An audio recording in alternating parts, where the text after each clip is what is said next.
Уважаемые представители СМИ, я хотел бы сообщить о том, что сегодня прошло очередное заседание межправительственной комиссии между межправительственной комиссией по делимитации и демаркации между странами Кыргызстана и Таджикистана, которые окончательно решили, окончательно согласовали по всей протяженности нашей границы.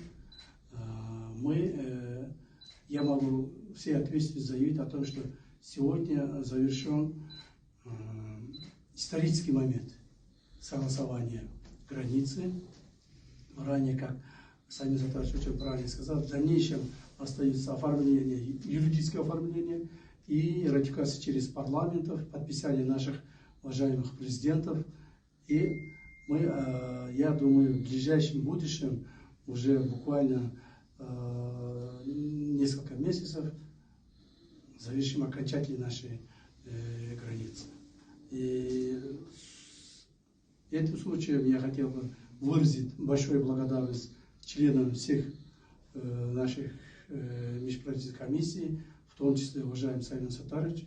Вам я благодарю за то, что вы действительно оказали большую работу.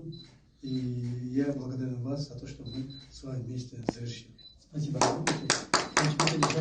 Я бы тоже такие слова огромное спасибо вам, глав наших государств, о том, что сопутствовать, руководили весь этот процесс, и мы пришли сегодня к таким результатам, которые жизненно важны для наших народов, для наших государств. Спасибо.